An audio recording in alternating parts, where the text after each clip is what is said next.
Welcome to the Tech Mobility Podcast, brought to you by Playbook Investors Network, your strategic partner for unstoppable growth. Visit pincommunity.org to get started. I'm Ken Chester. On the docket, my impressions and review of the 2026 Subaru Outback Wilderness, nuclear reactors get Fed money, and New York to LA in 15 minutes. A couple weeks ago, I told you about a new book that I wrote and introduced into the system called The 2-Hour Entrepreneur. I released the ebook first, and that's been out there in the stores and everything now for about a week.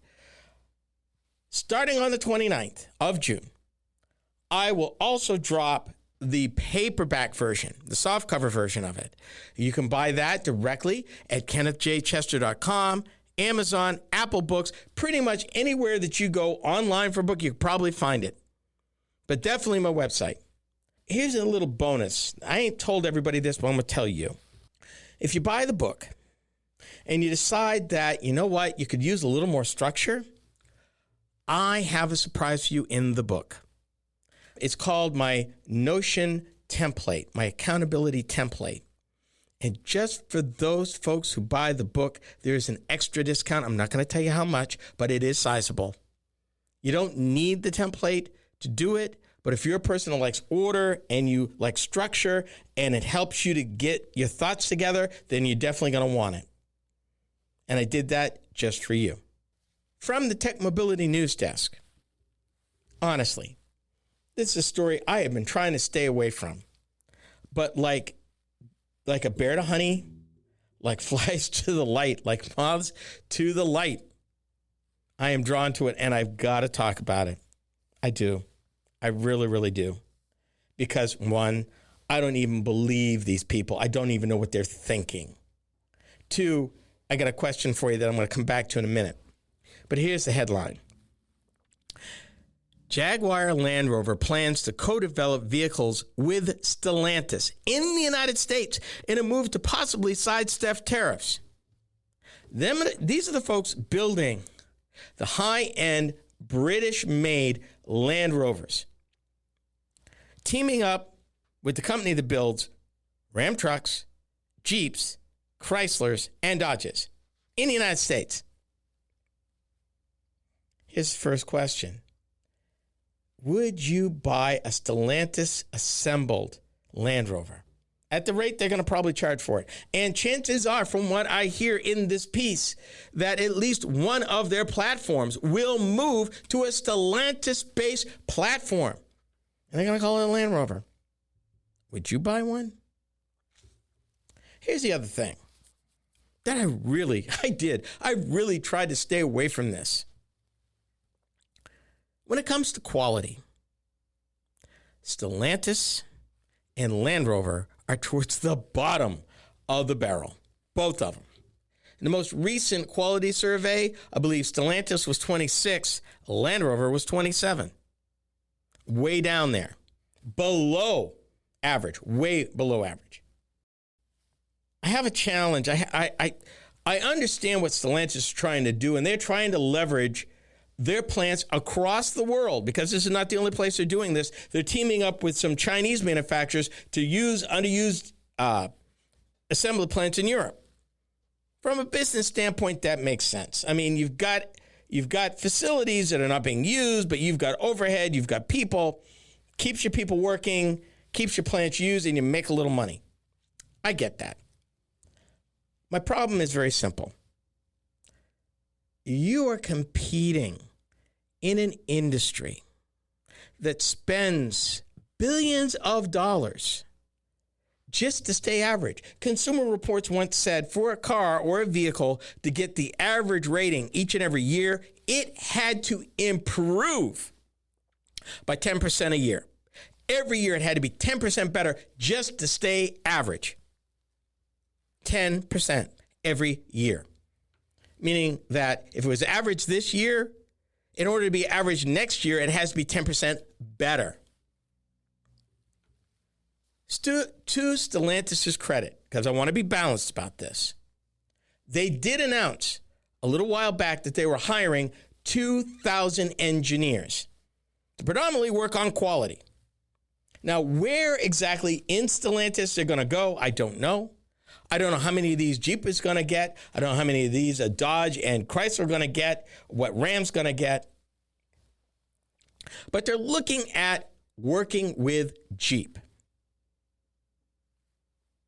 There was a time when Jeeps were indestructible. Indestructible. I mean, they made their whole rep on that. As of late, not so much. And I wish I could say it's something I've read, but as a journalist that reviews these vehicles, I'm talking about brand new vehicles that they bring to me from Chicago, which is really a road test in and of itself. They come off the line and go into a press pool fleet, and then the company that's responsible for the pool arranges a schedule with me where I get vehicles every week in rotation. They drive them from Chicago, 359 miles one way. I am embarrassed to tell you that in the last 5 years, I've had 3 Jeeps didn't make it. Never made it to me. Well, let me correct that. 2 didn't make it. 1 did and then stranded me in the woods. Brand new. Brand new. And the 2 that died before I got them, it was so bad, Chrysler didn't even send them to a local dealer. They sent a tow truck out of Detroit, 10 hours. They fetched the vehicle and take it back. I never saw him. I scheduled to get him. I never saw him. I have test-driven Land Rovers, and I got to tell you, from a presentation standpoint, they're sophisticated, they're beautiful. My problem is the reliability, though, and the fact that the average Land Rover goes for more than $80,000. And when you're spending that kind of money, no. You don't expect perfection. You demand perfection. And there are a lot of other automakers that said, we got you. When's the last time you heard somebody complaining about a Chevy Tahoe, a Chevy Suburban, a Cadillac Escalade, a GMC Suburban, a GMC Yukon, a GMC Yukon XL? They're all made on the same chassis. They're all coming out of the same plant, Arlington, Texas. And the demand for those vehicles is so great. They're running 3 shifts a day, 7 days a week. They can't keep up. They recently, in the last 5 years, spent $1 billion to upgrade the plant. And they kept the plant running as they built the improvements around them. They could not even afford to take the plant down. I am hoping, because I'm going to be positive, I am hoping that Stellantis puts its money where its mouth is relative to those engineers, and we see some real improvement. Because honestly, if you know me, you know I got into this industry rooting for Chrysler. I'd have been a Chrysler employee 30, 40 years now. But it wasn't meant to be. My first cars were Mopar. So no, it sounds like that I'm against them, but I'm really not. But I can't ignore the obvious, people. The quality's got to come up, folks. And if you're going to bring them stateside, they got to be better.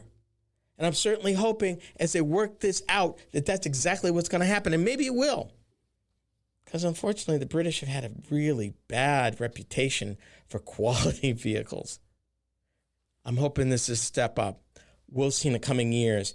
The Defender is the one that they're looking at doing a joint venture on a Stellantis chassis. I don't know what year that will be coming out on this side, but we'll find out. And no doubt I'll get to drive it, and I'll let you know. Stellantis. The Subaru Outback has been a staple of the automaker's lineup for over 30 years. My impressions are next. You are listening to the Tech Mobility Show.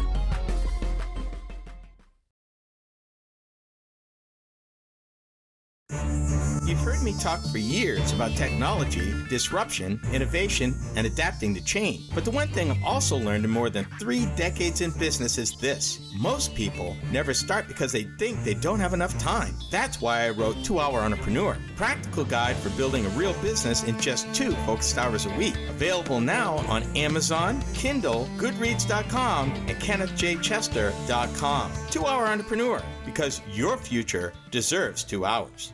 Are you tired of juggling multiple apps and platforms for meetings, webinars, and staying connected? Look no further than AONmeetings.com, the all-in-one browser-based platform that does it all. With AON Meetings, you can effortlessly communicate with clients, host virtual meetings and webinars, and stay in touch with family and friends, all in one place and for one price. Here's the best part. You can enjoy a 30-day free trial. It's time to simplify your life and boost your productivity. AONmeetings.com, where innovation meets connection. Get started today and revolutionize the way you communicate. In business, opportunity doesn't wait, and neither should you. At Playbook Investors Network, we connect visionary entrepreneurs with the strategies, resources, and capital they need to win. Whether you're launching, scaling, or reimagining your business, our network turns ambition into measurable success. Your vision deserves more than a plan. It deserves a playbook that works. Playbook Investors Network, where bold ideas meet bold results. Visit pincommunity.org today. Quick question. What could your life look like 1 year from now if you invested just 2 focused hours a week into building something of your own? That's the idea behind my new book, 2 Hour Entrepreneur. No hype, no hustle culture, just practical steps to help busy people finally move from idea to action. Available now on Amazon Kindle, Goodreads.com, and KennethJChester.com. 2 Hour Entrepreneur. Start where you are.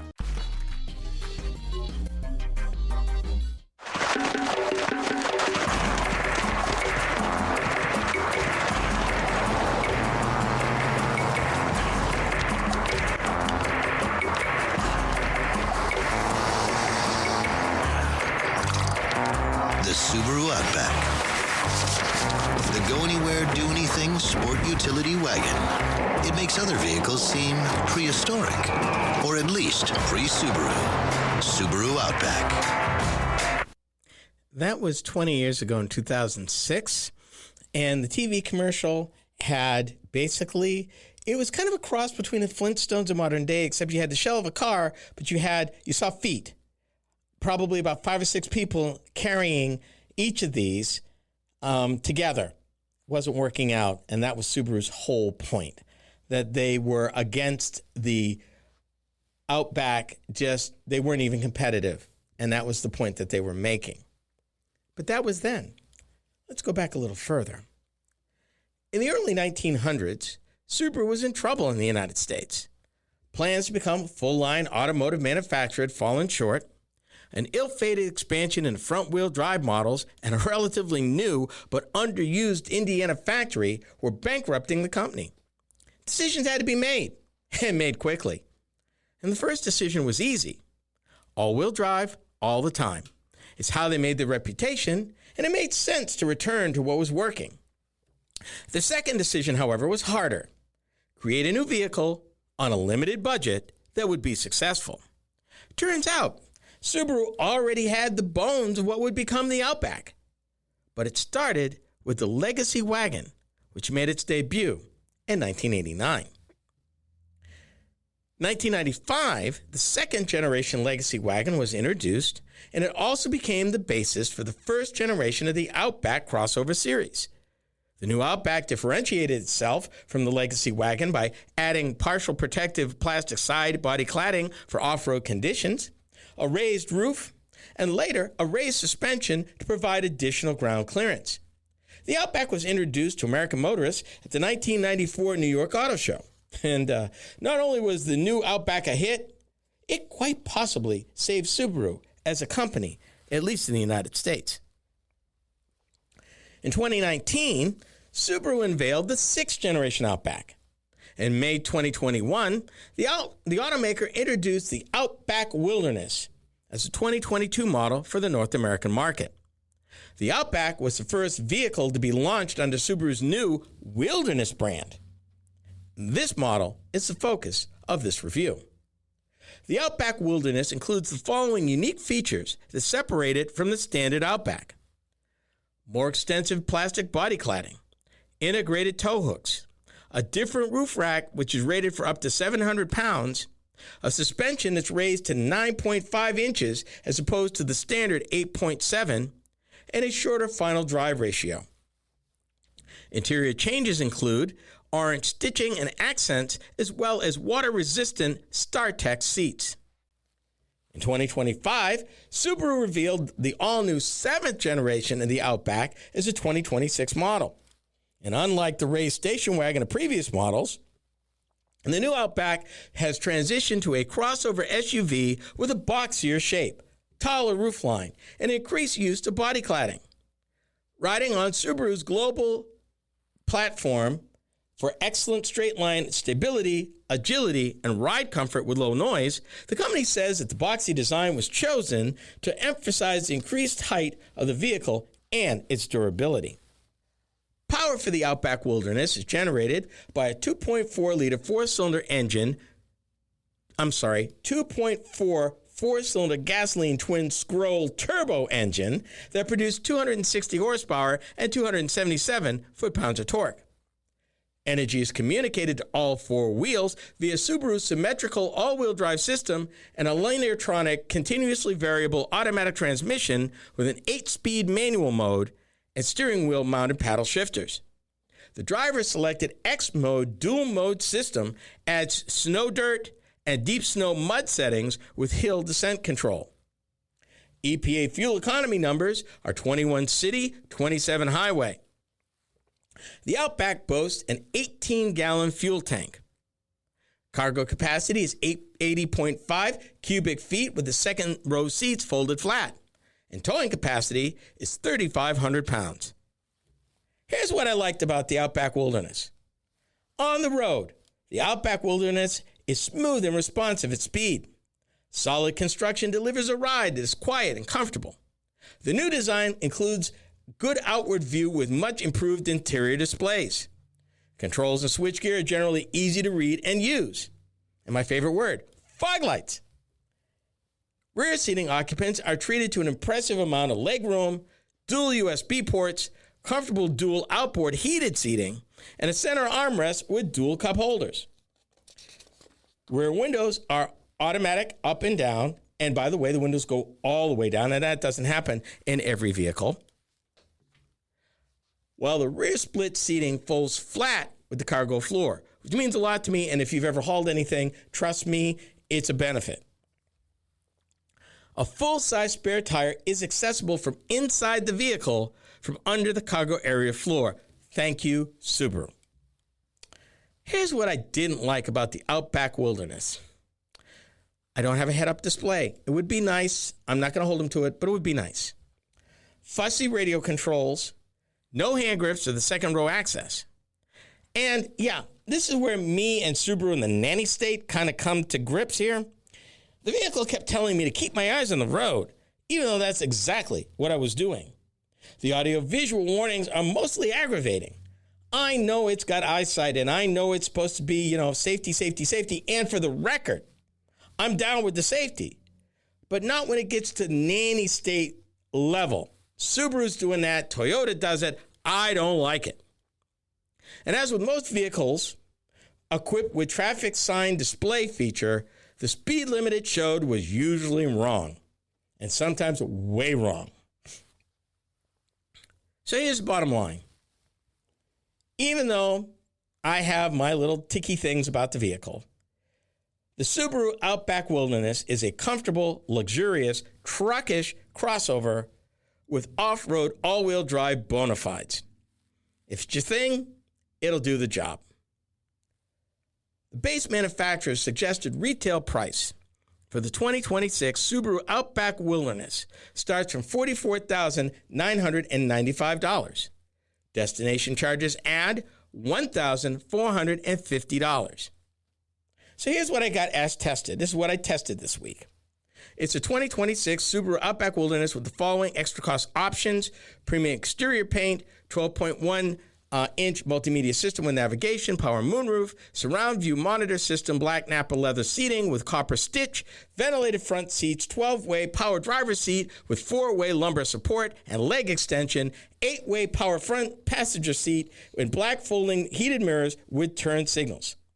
Cost of the options, $4,485. Total MSRP, including options and destination charges, came to $50,930. It's a Subaru. It will probably do you well and last forever. but $50,000 though. The good news is if you want an Outback, you can get a cheaper one. You don't necessarily have to buy the Wilderness. But if you're going to off-road and go all the way and this is your size, then the Wilderness is probably your best bet. The feds are providing funding to jumpstart nuclear reactor construction in the United States. This is the Tech Mobility Show.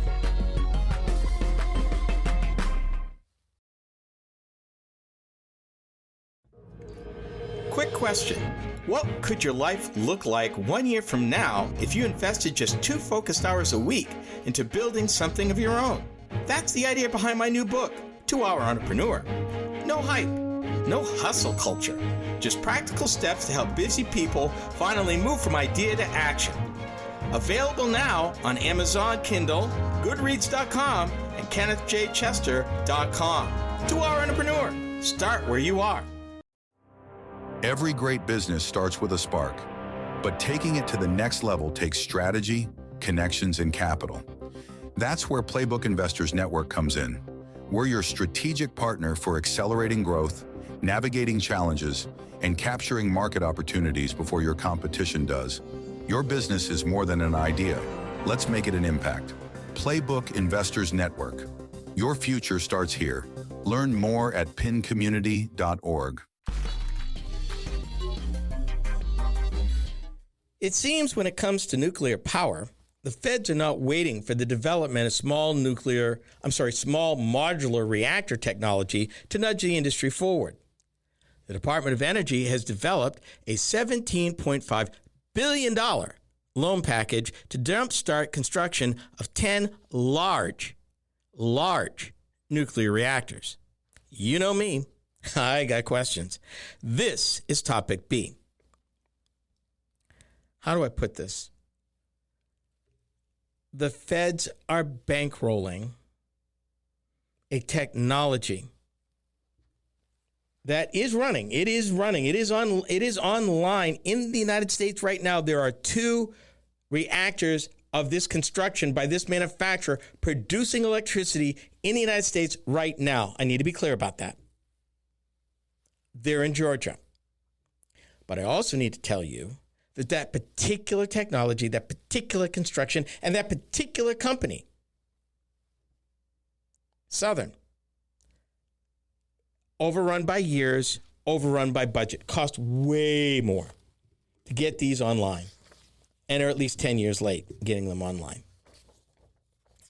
The company that made the reactors is called Westinghouse Electric, and they're not the same company you think they are. They're owned by private equity and some other partners. The plant I talk about in Georgia, near Waynesboro, Georgia, south of Augusta, is Plant Vogtle. There's supposed to be 4 units of Westinghouse's AP1000 reactor design. Killer cost overruns. It was ugly. I think the 2 that ended up coming online ended up costing $21 billion. And I think they were originally quoted $8 billion. And I'm saying all this for a reason. Unit 3, the first AP1000, went online in Georgia 3 years ago next month. Unit 4 entered commercial operation in April of 2024. So we are at the beginning of this. The reason why I am not impressed, and I'm actually concerned, is because this is not the small modular nuclear technology we've been talking about that has not been tested yet in the United States. And the reason why that matters is because, number one, the SMRs were supposed to be easier to build, more safe, and easier to add to. Basically, it was safe to the nth power all the way around. Westinghouse will tell you that their design is safe. And I'm going to read right from them because you have a right to know this. So let me read to you what they said. Nuclear safety, unequal design, passive safety systems, multiple levels of defense. Remember that. It's called defense in depth. Remember that term, because unfortunately, I don't think it's the last you're going to hear of it. Advanced controls. The AP1000 pressurized water reactor is based on a simple concept. In the event of a design basis accident, such as a main coolant pipe break, the reactor is designed to achieve and maintain safe shutdown conditions without operator action and without the need for AC power or pumps. Rather than relying on active components such as diesel generators and pumps, the AP1000 reactor relies on natural forces, gravity, natural circulation, and compressed gases to keep the core and the containment from overheating.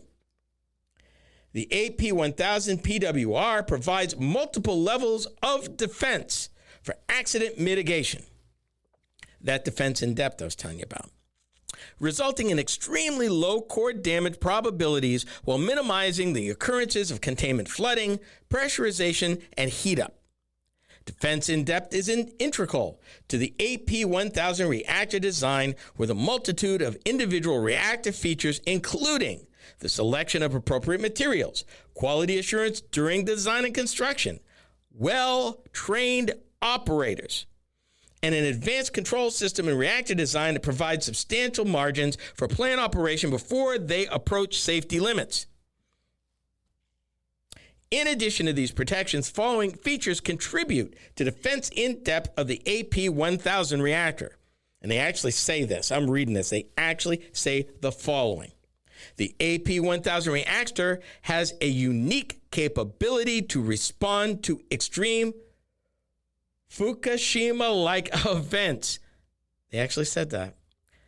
Due to three fundamental safety advancements: self-actuation, self-sufficiency, and more importantly, self-contained. Here's my problem. The United States of America is currently sitting on 100,000 tons of spent nuclear fuel in, quote, temporary locations.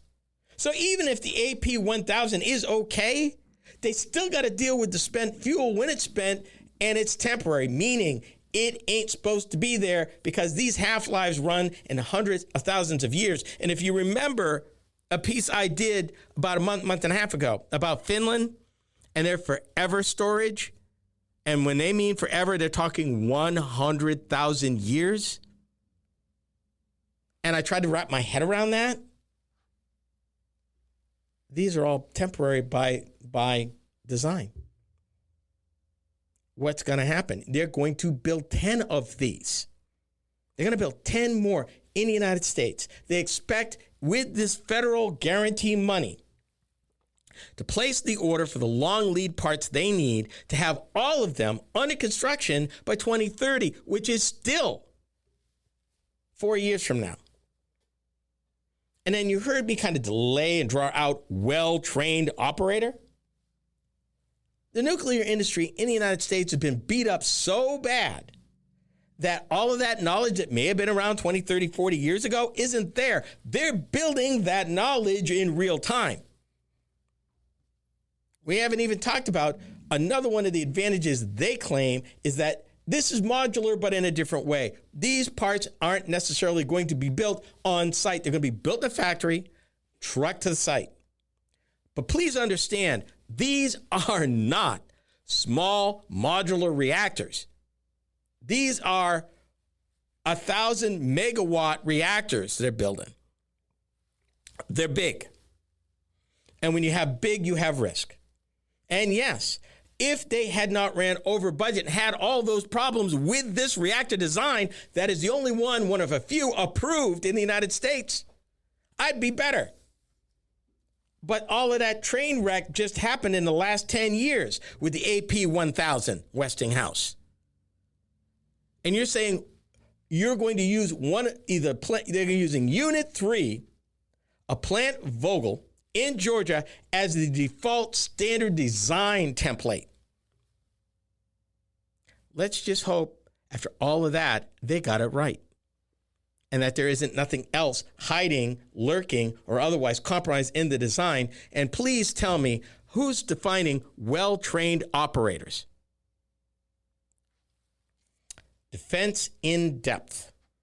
meaning if there's a problem, there are a variety of defenses in layers to contain it. I hope we never find out. I hope we never do. I hope this thing is everything they say it is. Imagine traveling from New York to Los Angeles in 15 minutes. It's called hypersonic travel, and that's next. We are the Tech Mobility Show.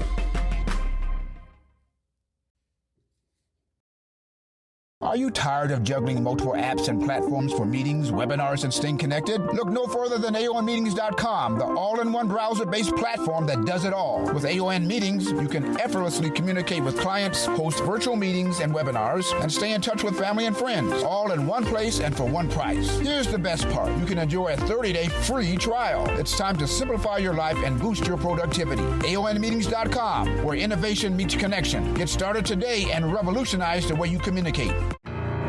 You know, after years of hosting these programs and talking with entrepreneurs, innovators, and business leaders, I realized something. A lot of people aren't lacking ideas.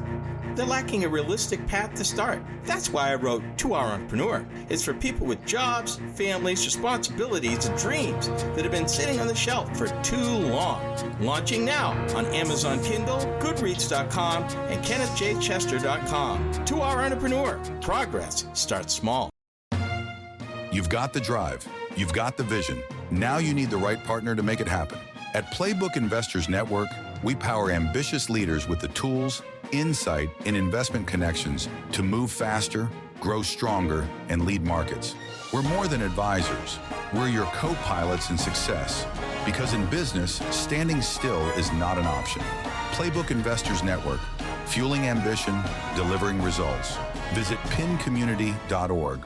Are you tired of juggling multiple apps and platforms for meetings, webinars, and staying connected? Look no further than AONmeetings.com, the all-in-one browser-based platform that does it all. With AON Meetings, you can effortlessly communicate with clients, host virtual meetings and webinars, and stay in touch with family and friends, all in one place and for one price. Here's the best part. You can enjoy a 30-day free trial. It's time to simplify your life and boost your productivity. AONmeetings.com, where innovation meets connection. Get started today and revolutionize the way you communicate. Today, a flight from New York City to Los Angeles takes 6 hours. But hypersonic travel could shrink this to as little as 15 minutes. 15 minutes.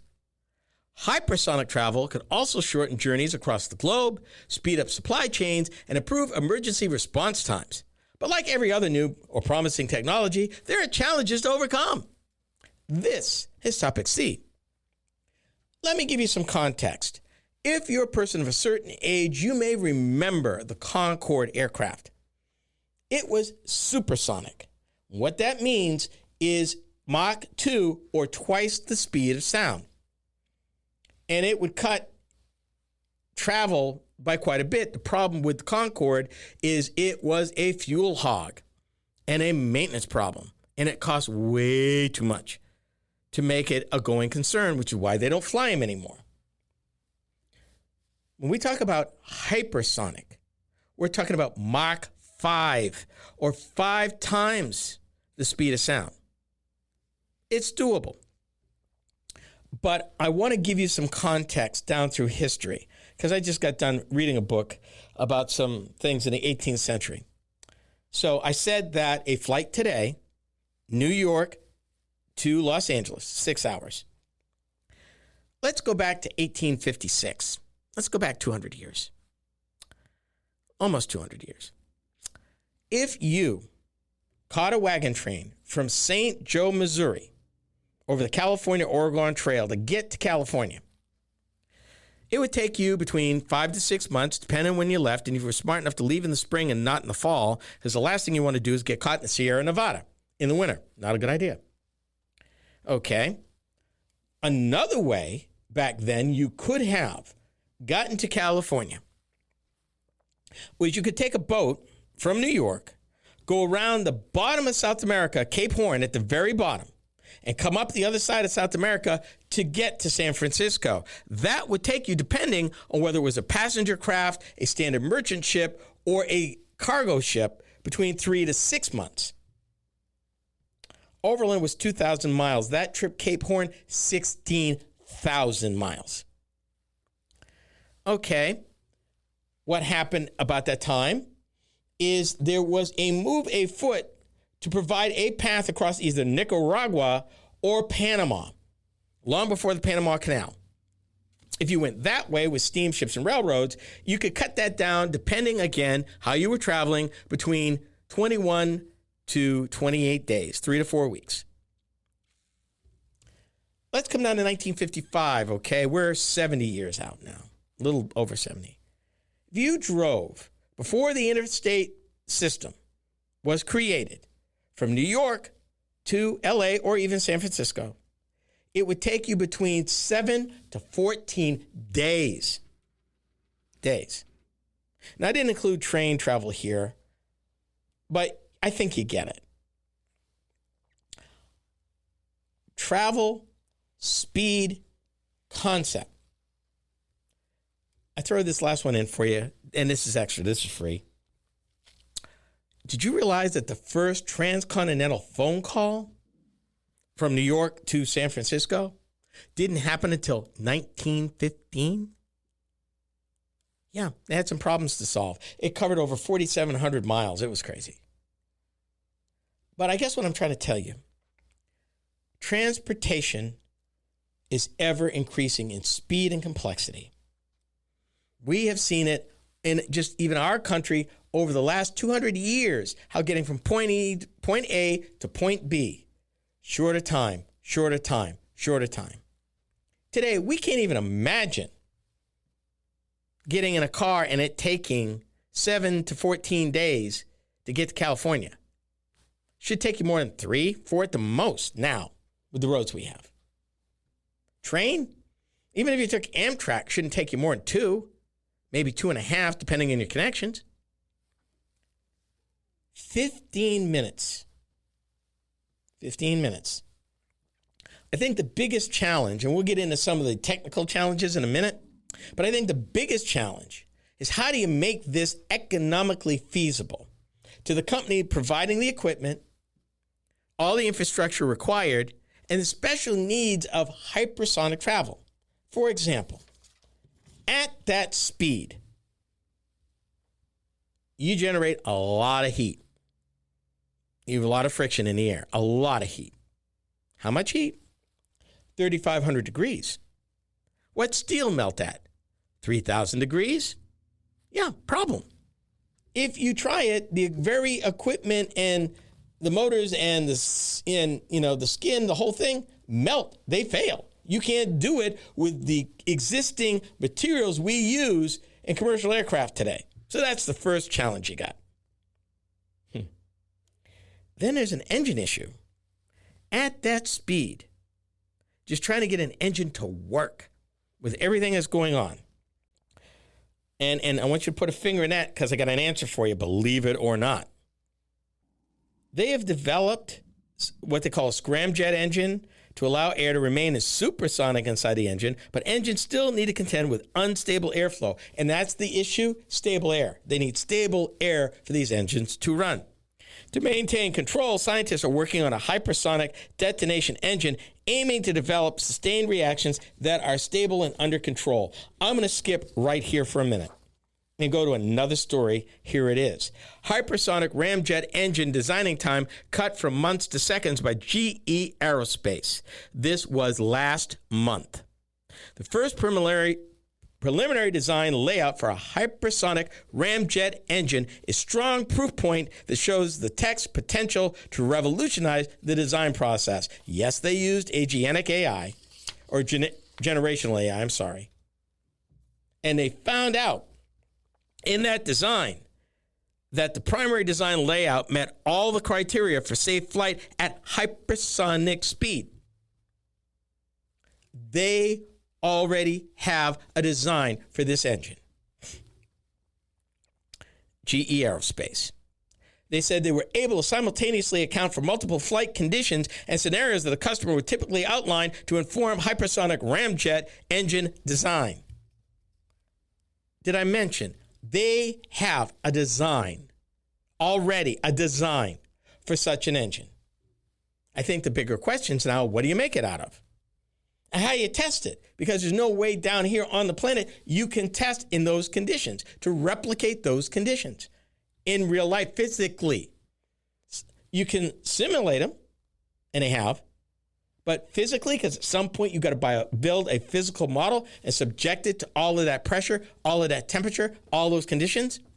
Yeah, we ain't quite there yet. But can this happen? Yeah, it can happen. The raw materials, the piece parts are evolving. I think you're 10 years out yet, but there may be a day where you can go to New York from LA or San Francisco in 15 minutes. And we will wonder why in the olden days it took so long to get there.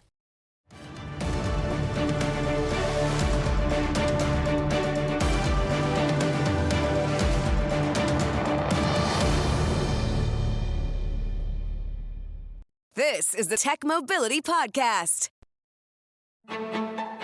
If you've been waiting for the perfect time to start your business idea, let me save you some time. That moment probably isn't coming, but 2 focused hours a week? Yeah, most of us can find that. In my new book, 2 Hour Entrepreneur, I'll show you how small, consistent effort can create real momentum toward building something meaningful. Launching now on Amazon Kindle, Goodreads.com, and KennethJChester.com. 2 Hour Entrepreneur, built for real life. In business, opportunity doesn't wait, and neither should you. At Playbook Investors Network, we connect visionary entrepreneurs with the strategies, resources, and capital they need to win. Whether you're launching, scaling, or reimagining your business, our network turns ambition into measurable success. Your vision deserves more than a plan. It deserves a playbook that works. Playbook Investors Network, where bold ideas meet bold results. Visit pincommunity.org today. Are you tired of juggling multiple apps and platforms for meetings, webinars, and staying connected? Look no further than aonmeetings.com, the all-in-one browser-based platform that does it all. With AON Meetings, you can effortlessly communicate with clients, host virtual meetings and webinars, and stay in touch with family and friends, all in one place and for one price. Here's the best part. You can enjoy a 30-day free trial. It's time to simplify your life and boost your productivity. aonmeetings.com, where innovation meets connection. Get started today and revolutionize the way you communicate. You've heard me talk for years about technology, disruption, innovation, and adapting to change. But the one thing I've also learned in more than 3 decades in business is this. Most people never start because they think they don't have enough time. That's why I wrote 2 Hour Entrepreneur, practical guide for building a real business in just 2 focused hours a week. Available now on Amazon, Kindle, Goodreads.com, and KennethJChester.com. 2 Hour Entrepreneur, because your future deserves 2 hours.